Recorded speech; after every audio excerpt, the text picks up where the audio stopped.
Aix-les-Bains, à Chambéry et bien plus encore, Radio Grand Lac vous accompagne sur le 92.1 FM. En quête de sens, la chronique pour vivre en harmonie dans son milieu professionnel, avec Elodie. Bonjour et bienvenue sur Radio Grand Lac.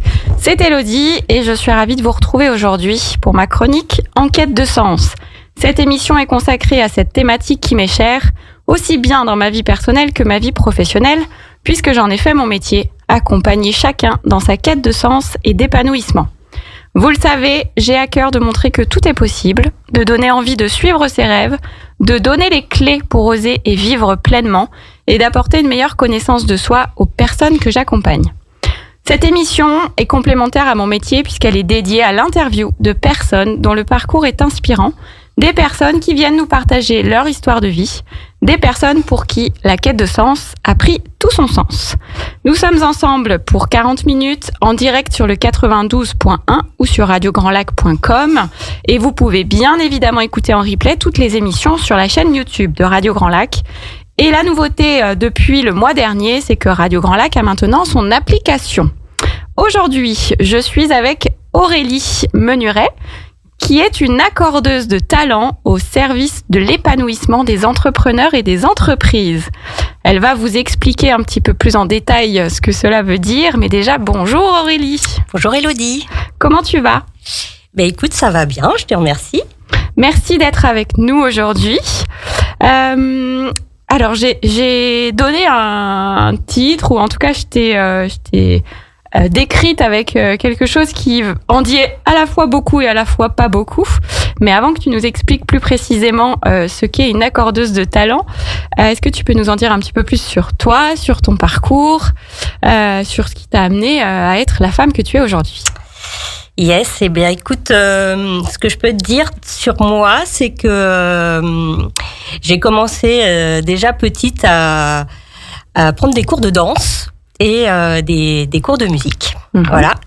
Et ça a été des espaces d'expression pour moi importants, où je me sentais vraiment bien en fait dans ces environnements-là.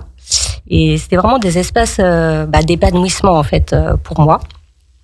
Est-ce qu'on entend du coup que l'expression t'apporte de l'épanouissement ? Oui, tout à fait. En tout cas, l'expression corporelle et l'expression musicale aussi par le biais d'un instrument, mais par le biais du chant aussi, parce que je fais partie de chorale aussi. Et voilà, ça c'était des environnements vraiment porteurs où j'étais heureuse de pouvoir où je sentais que je pouvais m'exprimer à ma juste valeur. Ah, super. Voilà. Donc tu commences déjà petite, t'as des cours, comme tu le dis, des moments d'expression qui te permettent d'être heureuse. Exactement. Qu'est-ce qui se passe ensuite ? Eh ben en fait, ça m'a toujours porté. Hein. Autant j'ai arrêté la danse à un moment donné parce que j'arrivais pas à tout faire. Mais donc la musique, j'ai jamais arrêté. Et donc je joue d'un instrument en particulier qui s'appelle l'alto. Et l'alto, c'est un instrument central en fait au cœur de l'orchestre qui joue pas forcément la mélodie, donc qui est pas tout le temps, qui est pas très souvent mis en avant, mais qui joue beaucoup les temps, les contretemps, enfin voilà, qui joue un peu les pulsations de l'orchestre. Et pour moi, c'est un peu les battements de cœur de l'orchestre. Ah, voilà. C'est une jolie image. Ouais, tout à fait. Et moi, c'est ça, c'est le fait de prendre du plaisir en fait à jouer ces pulsations, à jouer ces temps, même si je jouais pas très souvent la mélodie. En fait, c'est ce qui aussi a nourri mon ancrage en fait, et c'est ce qui permet aussi, c'est l'instrument qui permet aussi de relier tous les instruments les uns avec les autres. Et plus les pulsations elles vont être ancrées solides, et plus en fait tous les autres instruments peuvent s'appuyer dessus pour jouer leur virtuosité finalement, et pour déployer leur virtuosité. Donc l'alto est un peu le pilier central de l'orchestre qui va permettre que tout le monde arrive à jouer et que ce soit sympa à l'oreille. Exactement, ouais, c'est ça. En tout cas, ça permet de donner envie aussi aux autres instruments de jouer voilà, chacun à sa manière aussi, chacun à sa façon. Mais voilà, c'est pas effectivement l'instrument soliste de base.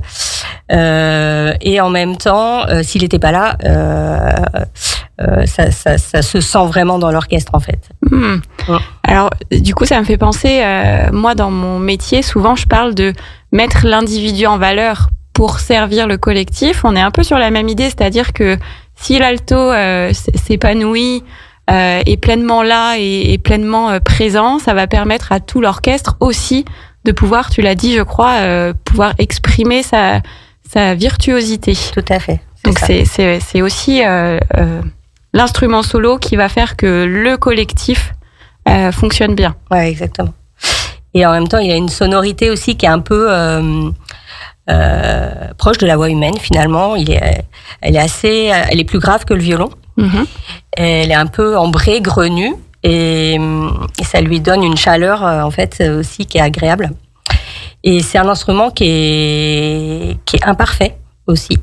Parce que pour qu'il sonne parfaitement bien, il faudrait que ses cordes mesurent 15 cm de plus, ce qui n'est pas possible.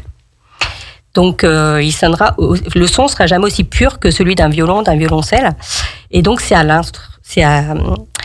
l'altiste de trouver sa propre couleur aussi et de creuser un petit peu, de trouver un peu toutes les failles de l'instrument pour le faire sonner aussi à sa façon.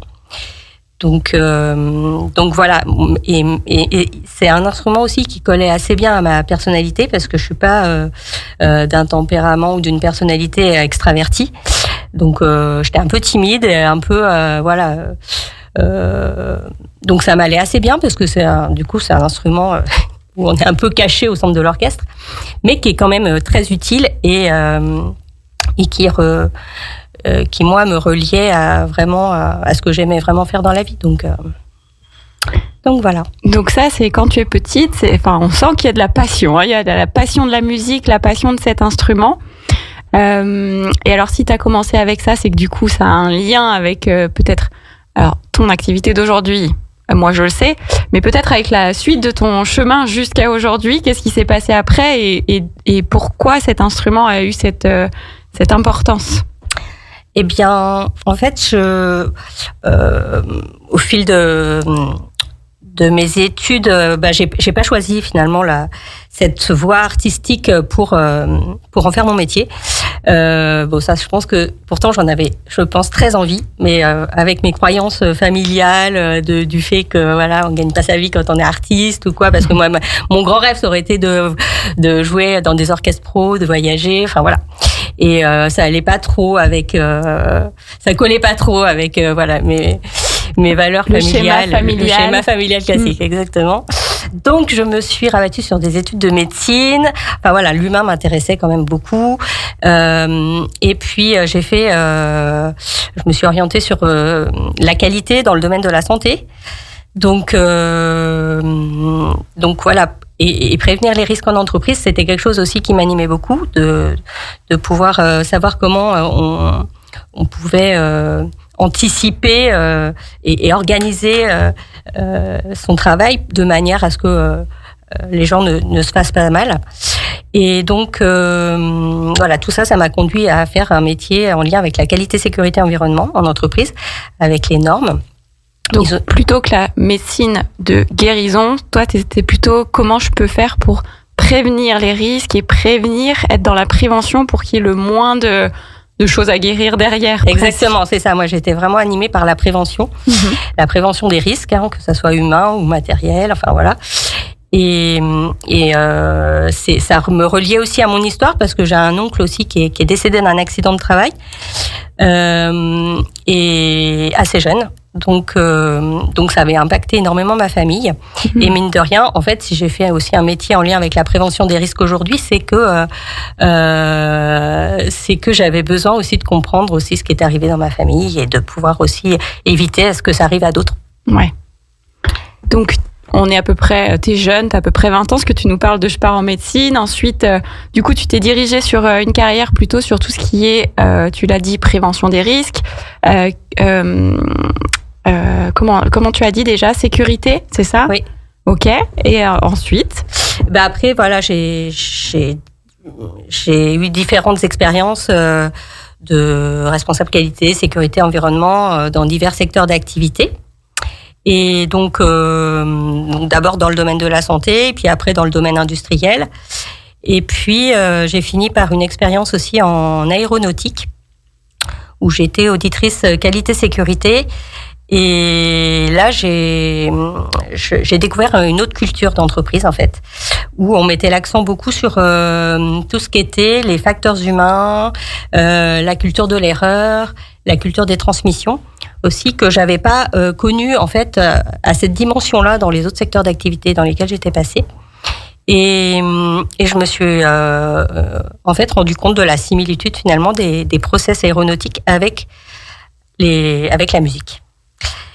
Et c'est pas le premier lien auquel on pourrait penser, effectivement. Non, mais en tout cas la façon dont l'activité est organisée, structurée, même si c'est effectivement très réglementé par les autorités aéronautiques, mais en même temps, ça donne un cadre vraiment de sécurité, de confiance, qui fait que toute l'équipe, depuis la secrétaire jusqu'au pilote, ils sont vraiment engagés dans leur métier, et on sent l'envie de communiquer, de transmettre aussi toutes les bonnes pratiques au quotidien, et de pouvoir répéter en fait ces transmissions très régulièrement. Pendant tout ce temps où tu as différents postes dans tout ce qui est qualité, sécurité, environnement, tu continues la musique en parallèle ? Oui, alors moi j'ai toujours joué dans des orchestres. Là, je joue dans 2 orchestres en Savoie, des orchestres symphoniques. Et voilà, on répète toutes les semaines, et puis on fait des concerts dans les différents moments de l'année. Tu nous donneras ça tout à l'heure comme information pour ceux qui auraient envie d'aller écouter. Donc tu continues la musique, tu fais ton chemin dans le monde du travail, dans le monde professionnel, jusqu'à ce poste en aéronautique où là tu nous dis, je commence à voir des similitudes, ou en tout cas des ponts entre ce qui se passe dans la musique et ce qui se passe dans le job que j'ai là à cet instant-là, par rapport au secteur d'activité. Tout à fait. Et c'est là que j'ai l'intuition que j'ai quelque chose à faire, et puis le fait que j'ai pas réussi à en faire mon métier, je me suis rendu compte que finalement j'étais au bon endroit pour arriver aussi à mettre de la musicalité finalement dans les entreprises. Et donc je me suis intéressée aussi à la théorie polyvagale, qui est une théorie sur notre système nerveux autonome, qui m'a permis de faire encore plus de liens finalement avec notre anatomie, puisque ça confirmait vraiment la vision que j'avais, qu'on avait l'anatomie d'un instrument à cordes en nous, et qu'on avait tous à apprendre à s'accorder plus naturellement avec qui on était, et avec notre zone de talent aussi, nos aspirations profondes, et notre âme finalement d'enfant, d'ado intérieur, qu'on a des fois mis de côté, et souvent mis de côté, et qu'on a réactivé aujourd'hui pour en tout cas faire avancer le monde de manière plus juste, je trouve. Donc là, c'était vers quelle année du coup tu commences à avoir cette vision il y a un pont entre mon travail et la musicalité, et la musique. Ensuite, tu te formes, tu t'es formé, oui, du coup, à la théorie polyvagale. C'était en quelle année à peu près tout ça ? Là, c'était en 2021-2022. Ouais. Voilà. Et donc, moi, j'avais déjà cette vision-là, qu'on avait l'anatomie d'un instrument à cordes en nous, mais la théorie polyvagale m'a donné un autre champ supplémentaire, puisque c'est vraiment notre système nerveux, les cordes de notre instrument qu'on a tous à mieux connaître aussi, et à apprendre à accorder, à réaccorder en continu avec qui on est, et pour mieux s'ajuster aussi avec notre zone de génie, et à mieux s'accorder aussi avec notre job et avec les proches qui nous entourent. La zone de génie, donc c'est là où on a nos talents, c'est-à-dire ce qu'on sait faire, ce pourquoi on est fait, ce pourquoi on est bon et naturellement. C'est un sujet que je connais bien puisque c'est ce que je fais avec toutes les personnes que j'accompagne, c'est leur faire prendre conscience que nous avons tous des talents. Donc là, tu as continué la musique, tu te formes à cette théorie polyvagale, tu comprends, du coup, tu fais des ponts, tu commences à te dire que, si j'ai bien compris, tu commences à te dire qu'il y a un truc à faire et que ce truc, toi, tu peux y aller, et que tu as quelque chose à faire pour, moi j'aime bien dire, faire ta part, faire ta part, apporter quelque chose. T'es toujours en poste à ce moment-là? Alors, non, en fait, j'ai démissionné de mon poste d'auditrice qualité-sécurité pour justement me former plus précisément et à pouvoir m'intéresser en fait aux différents domaines, notamment à la facilitation en entreprise. Alors, explique-nous en quelques mots, qu'est-ce que c'est la facilitation en entreprise? Disons que quand je me suis rendu compte effectivement qu'on avait besoin de mieux s'accorder avec soi, de mieux s'accorder avec ses process, la facilitation, ça reste une posture en fait qui permet justement de mieux s'accorder aussi et de mieux s'aligner avec son job et de pouvoir développer l'intelligence collective de manière plus appropriée, plus ludique. Et dont on en revient à ce qu'on disait au début, c'est faire monter le collectif, faire grandir le collectif grâce aux individus. C'est ça. Ok. Donc là, on n'est plus sur je me dis que je peux faire quelque chose, on est vraiment sur je vais faire quelque chose puisque tu démissionnes, tu te formes. Tu vas sur différentes notions, donc la facilitation. Donc tu as vraiment à ce moment-là déjà cette intention de créer quelque chose, créer une activité? Oui. Ok. Ouais. Donc là, tu as vraiment cette intention, donc tu te formes, tu prends un peu tous les outils et tous les bagages dont tu as besoin pour créer ton activité. Activité, j'ai pas donné le nom encore, mais du coup, tu vas pouvoir nous le dire. Quel est le nom de ton activité? Donc je l'ai appelée Musicalité. Avec Q pour qualité. Ouais, il y a le jeu de mots effectivement entre musique et qualité, donc musicalité. Exactement. C'est super. Donc on est avec Aurélie aujourd'hui. Pour ceux qui nous ont rejoints un petit peu après le démarrage, on est avec Aurélie qui a créé son activité Musicalité avec le petit jeu de mots QU et non pas C. Aurélie, elle s'est présentée, moi je l'ai présentée comme une accordeuse de talent au service de l'épanouissement des entrepreneurs et des entreprises. Donc vous l'aurez compris, c'est pas pour rien qu'on peut la présenter comme ça, puisqu'elle est là vraiment pour faire révéler le talent des gens, pour que les gens puissent s'accorder avec leur talent, puissent s'accorder avec qui ils sont précisément, pour derrière pouvoir s'épanouir. Aurélie, elle va nous en dire plus, mais d'abord on va faire une petite pause musicale et après on retrouve Aurélie qui va pouvoir nous expliquer plus précisément en quoi consiste Musicalité, qu'est-ce qu'elle fait, qu'est-ce qu'elle permet et comment ça fonctionne. Vos émissions préférées, elles sont toutes sur Radio Grand Lac. En quête de sens, la chronique pour vivre en harmonie dans son milieu professionnel, avec Elodie. Nous sommes de retour avec Aurélie. Aurélie qui a créé son activité Musicalité. Et donc Musicalité, MUSIQUALITES et non pas avec un C. Musicalité, donc Aurélie, tu nous as parlé en première partie de ton parcours, de la musique qui a toujours eu une place importante et qui a un peu été le fil conducteur jusqu'à aujourd'hui. Des liens que tu as vus dans un premier temps entre la musique, ton métier et du coup cette volonté qui t'a fait créer l'activité, te former en amont sur différentes notions telles que la théorie polyvagale, la facilitation. Donc ça, c'est ton parcours qui t'a amené à créer ton activité.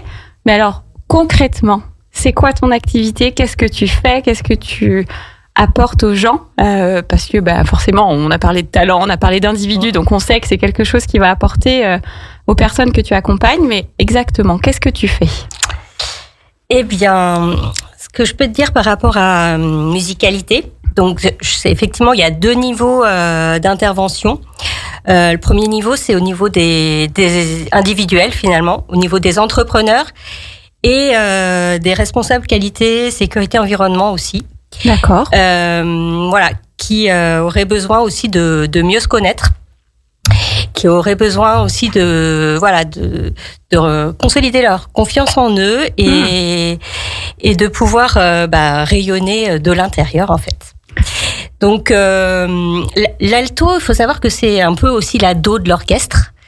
Donc moi je suis là aussi pour les accompagner à réveiller aussi leur âme d'ado.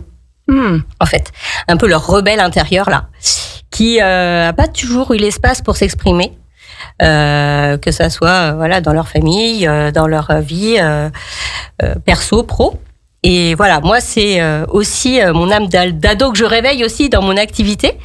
Donc je les invite vraiment à se réconcilier aussi avec leur singularité, avec leur talent, pour accorder justement leur nerf vagal ventral. C'est le nerf le plus important qu'on a dans notre corps, le plus long, qui va du cerveau et qui se distribue vraiment dans tous les organes du corps. On a besoin de le mettre sur les bonnes fréquences, en fait, pour pouvoir prendre du plaisir, en fait, prendre du plaisir à travailler, à faire son activité, que ça soit dans sa vie perso, mais aussi dans sa vie pro.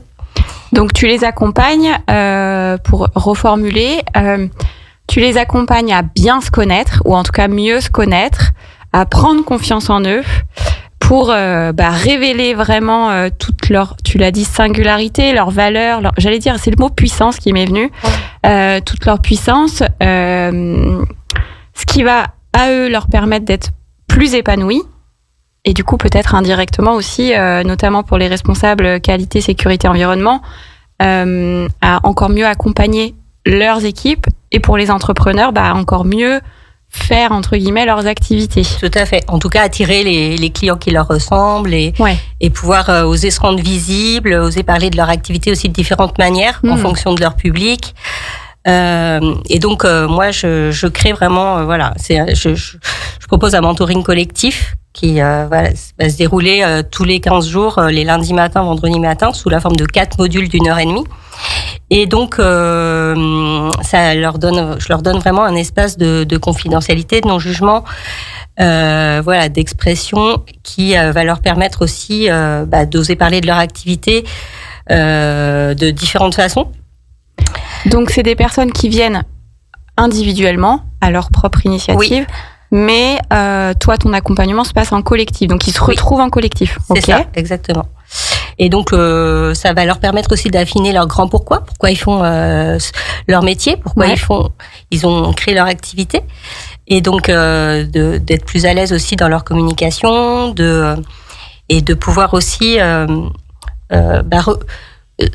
de pouvoir reconnaître leurs valeurs, à la fois en individuel, mais dans le collectif aussi. C'est vrai que c'est souvent une difficulté que rencontrent les entrepreneurs, c'est ils sont passionnés, ils font quelque chose sur lequel ils sont hyper talentueux, ils ont à cœur d'aider, mais bien souvent, effectivement, la difficulté, c'est ils n'arrivent pas à en parler, ils ont peur d'en parler. Alors on dit des fois on n'arrive pas à se vendre, même si le terme est pas très joli, mais il y a un peu cette idée, c'est vrai que les entrepreneurs, ils ont cette difficulté. Donc toi, tu les aides à bien véhiculer ce qu'ils font, pourquoi, qu'est-ce qui les fait vibrer, pour ensuite justement qu'ils puissent accompagner un maximum de personnes. C'est ça, c'est essayer de s'accorder justement sur ce qui les anime au plus profond d'eux-mêmes, pour leur donner envie de se lever tous les matins, pour faire ce qu'ils font, et pour donner envie aux autres aussi de pouvoir travailler avec eux. Donc je vais pouvoir t'envoyer tous mes clients qui se lancent dans l'entrepreneuriat. Ok, donc ça c'est pour les entrepreneurs, ou en tout cas les personnes qui viennent en individuel. Donc tu parlais aussi de responsables qualité, sécurité, environnement. J'imagine qu'un manager qui serait dans un autre secteur d'activité pourrait aussi suivre ton mentoring. Bien sûr, oui, okay. Tout à fait. Mais alors, concrètement, on fait quoi dans ce mentoring ? On chante ? Alors, disons qu'il va y avoir de la visualisation aussi pour savoir voilà dans quel corps on aimerait se sentir bien, à l'aise, en sécurité, pour avancer dans ses actions quotidiennes en fait. Et de pouvoir trouver un peu ses routines, ses gammes à faire au quotidien pour pouvoir s'entraîner en fait à muscler son grand pourquoi en fait. D'accord. Et avoir le réflexe de s'y connecter à chaque fois qu'on en aura besoin, même dans les moments plus difficiles, plus challengeants de la vie, et que ça reste vraiment le cœur de sa pulsation pour garder son cap et pour pas s'abandonner et continuer dans la voie qui nous anime vraiment. Ouais, c'est vraiment ça. C'est je veux cette voie-là. Voilà ce que je veux, vers quoi je veux aller, donc je me donne les moyens d'y aller. C'est ça. Et voilà, ça va être aussi tout un travail sur ses valeurs aussi, et pouvoir être en mesure de les respecter avant celle de son entreprise, avant celle de ses clients. Donc il y a un besoin aussi de revenir à ses valeurs, de pas s'oublier pour justement être suffisamment en bonne santé mentale, physique, émotionnelle, énergétique pour accompagner ses clients de la meilleure façon possible, accompagner ses clients et ses équipes de la meilleure façon possible. Ouais, là ça du coup ça fait le lien avec ma fameuse quête de sens qui m'est chère, où effectivement derrière quête de sens il y a à la fois faire quelque chose qui a du sens pour nous et honorer ses valeurs, être cohérent en fait dans la globalité. Ok, donc ton accompagnement, il va avoir plusieurs outils finalement. Il y a à la fois de l'introspection, de l'expression, peut-être après des outils un peu plus concrets, mais c'est vraiment un mélange. Il n'y a pas une seule chose que tu pratiques, c'est un mélange de plusieurs choses qui vont justement les amener à faire tout ce cheminement et tout ce travail. Oui, tout à fait, c'est ça. C'est une globalité qui... C'est tous ces outils qui vont les amener à accorder leur talent. Exactement. Et donc, tu nous le disais, il y a 2 volets. Là, tu nous as parlé des entrepreneurs et des managers, et tu nous as parlé également, enfin, tu l'as dit très rapidement, tu accompagnes aussi les entreprises. Oui. Alors, là, je suis encore en stade de prospection, mais en tout cas, ça, c'est un accompagnement qui est plus sur du long terme. Mais j'ai vraiment envie d'accompagner justement les équipes qualité à rendre leur système de management plus vivant et vibrant, en fait, en accord avec qui ils sont, avec leurs talents, qui sont pas forcément que mettre en place des normes dans l'entreprise. Parce que là, j'avoue que c'est vrai que aujourd'hui les normes prennent beaucoup de place et sont de plus en plus nombreuses, et il y a des fois où on peut s'y perdre un peu. Donc c'est important aussi de se faire accompagner aussi par les bonnes personnes pour pouvoir faciliter justement la mise en place de ces normes et de choisir les bons outils adaptés. Et moi, j'interviens vraiment à un autre niveau pour arriver à ce que les équipes qualité se connaissent mieux aussi entre eux, en fait, qui puissent s'accorder des moments d'échange pour trouver justement des atomes crochus en commun qu'ils peuvent avoir entre eux, pour s'accorder aussi sur certains points que ça soit des citations, enfin voilà, des en tout cas des passions communes qui vont pouvoir aussi leur permettre de s'y connecter avant de démarrer un process et même tout au long du process, pour arriver à justement à s'accorder les uns avec les autres plus facilement, plus naturellement. Donc là, dans l'accompagnement des entreprises ou des équipes ou des organisations, là c'est vraiment leur apporter à eux des outils pour justement optimiser peut-être plus leur travail d'équipe pour effectivement sortir un petit peu du cadre réglementaire qui est hyper présent sur ces métiers-là. C'est sûr que c'est très très présent, mais arriver à avoir peut-être une approche ou un regard différent pour que entre eux ils puissent aussi trouver des solutions, peut-être s'accorder. C'est ça. Et en même temps, voilà, je vais les aider aussi à visualiser leur système qualité avec un nouveau regard pour arriver à ce qu'ils positionnent en fait leur process sur le système nerveux de l'entreprise. Et donc en fait ça va aussi dépendre de la maturité des process. Ouais. Donc il y a des process qui existent depuis très longtemps dans l'entreprise, qui marchent très bien, qui sont très rentables, qui motivent beaucoup toutes les équipes et voilà qui permettent d'avancer plus facilement que d'autres qui sont soit plus vieillissants, soit voilà qui sont pas très rentables. Oui, ou pas adaptés à l'entreprise ou au projet, parce que des fois tout process n'est pas adaptable pour tout. Oui. Tout à fait. Donc après, voilà, ça permet aussi de donner un peu un œil de recul pour voir effectivement si ces process-là sont encore adaptés, si on continue quand même, si on les arrête. Et puis, ça permet aussi de mieux comprendre les dysfonctionnements qu'il peut y avoir sur chacun des process. Donc, ça permet de se dire que d'apaiser les tensions en fait, de pas se sentir coupable parce qu'il y a un process qui est effectivement moins rentable qu'un autre et qu'il y a plus de dysfonctionnement sur celui-là que sur un autre. Et ça sera pas la même méthode aussi d'analyse des causes qu'on va réaliser. Et il y aura pas forcément le même cadre aussi à poser au départ pour chacun de ces process. Pas le même cadre, pas forcément la même posture aussi du manager pour un process qui débute et un process qui est vraiment bien rodé.